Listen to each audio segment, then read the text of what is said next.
So hello' dear student, আজি মই এটা ইম্পৰ্টেণ্ট টপিক তোমালোকৰ লগত শ্বেয়াৰ কৰিব বিচাৰিছোঁ। চ' আমি পঢ়োৱাতে বহুত ষ্টুডেণ্ট পাওঁ, ঠিক আছে। মই ফিজিক্স পঢ়াওঁ, তোমালোকে অলৰেডি জানা।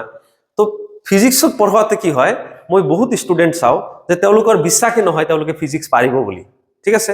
তেওঁলোকৰ এইটো মই কিমান বাৰ যে কওঁ যে তোমালোকে পাৰিবা পাৰিবা, কিন্তু তেওঁলোকৰ বিশ্বাস নহয় যে তেওঁলোকে পাৰিব।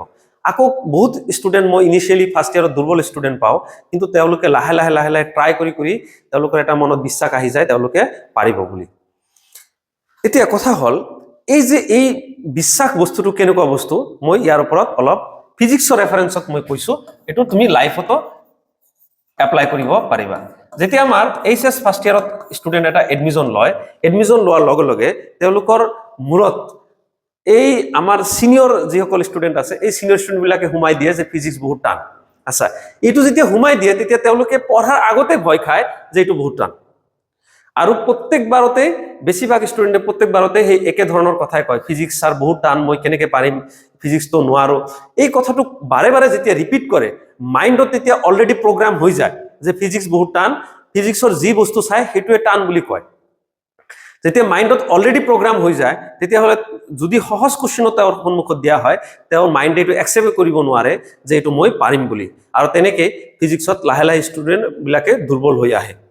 এতিয়া আৰু এক ধৰণৰ ষ্টুডেণ্ট পোৱা যায়, সেইটো কেনেকুৱা ধৰণৰ ষ্টুডেণ্ট যে তেওঁলোকে একাডেমিক আগতে ইমান ভাল নহয়, কিন্তু তেওঁলোকে কিবা এটা কৰিবৰ কাৰণে ট্ৰাই কৰিব বিচাৰে। তো মই ফিজিক্সৰ ক্ষেত্ৰতো পাইছোঁ যে এটা ষ্টুডেণ্ট বহুত দুৰ্বল আছিল, কিন্তু লাহে লাহে কি কৰিলে, তেওঁ ট্ৰাই কৰা আৰম্ভ কৰিলে যে মই পাৰিম বুলি, ঠিক আছে, যে মই পাৰিম বুলি তেওঁ ট্ৰাই কৰা আৰম্ভ কৰিলে।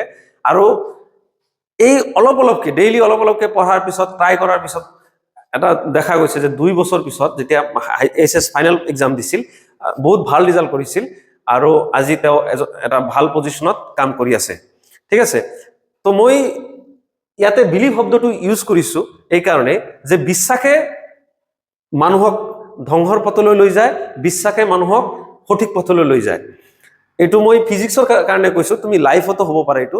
তো লাইফত যদি তুমি বিলিভ কৰা যে মই কিবা এটা ডাঙৰ কিবা এটা কৰিব পাৰিম, বা ডাঙৰ সপোন যদি চোৱা, যে এইটো এই ডাঙৰ সপোন চোৱাটো এটা ডাঙৰ কথা হৈ গৈছে আজিৰ ডেটত। ৰিচেণ্টলি মই ক্লাছত মানে এটা এক্সপেৰিমেণ্ট হিচাপে মই সুধিছোঁ যে তোমালোকে আফটাৰ গ্ৰেজুৱেশ্যন বা জীৱনত যেতিয়া কিবা এটা কৰিবা, তুমি মাহেকত কিমান টকা ইনকাম কৰিব বিচাৰা? মই এইটো কুৱেশ্যন সুধিছোঁ চব ষ্টুডেণ্টক। তো ছাৰপ্ৰাইজিংলি মই কি ফেক্ট পাইছোঁ, বেছিভাগ ষ্টুডেণ্টে কি কৈছে যে মই মাহেকত এটা মিনিমাম এমাউণ্টৰ কথা কৈছে, মিনিমাম এমাউণ্ট কৈছে যে ইনকাম কৰিম। আৰু 2-4জন ষ্টুডেণ্টে আছে এক্সট্ৰা অৰ্ডিনাৰী কৈছে যে তেওঁলোকে ইমানখিনি ইনকাম কৰিব। তো মই ইনকামৰ বস্তুটো ইয়াতে অনা নাই। মেইন কথা হ'ল যে কি তেওঁলোকৰ বিশ্বাসটো, এতিয়া তেওঁলোকৰ বিশ্বাস কি যে মই ইমান ইয়াৰ ওপৰত যাবই নোৱাৰিম। যিসকলে কম কৈছে তেওঁলোকৰ বিশ্বাসে নাই যে ইয়াৰ ওপৰত যাব নোৱাৰিম। মোৰ প্ৰব্লেম হ'ল তাতে।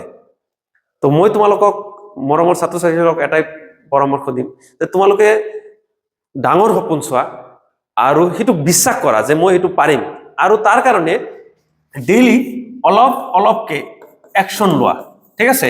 আৰু সেই একশ্যনক লাহে লাহে কি কৰি থাকা, ইম্প্ৰুভমেণ্ট কৰি থাকা। বেছি কৰিব নালাগে, অলপ অলপ ইম্প্ৰুভমেণ্ট কৰি থাকা, ঠিক আছে।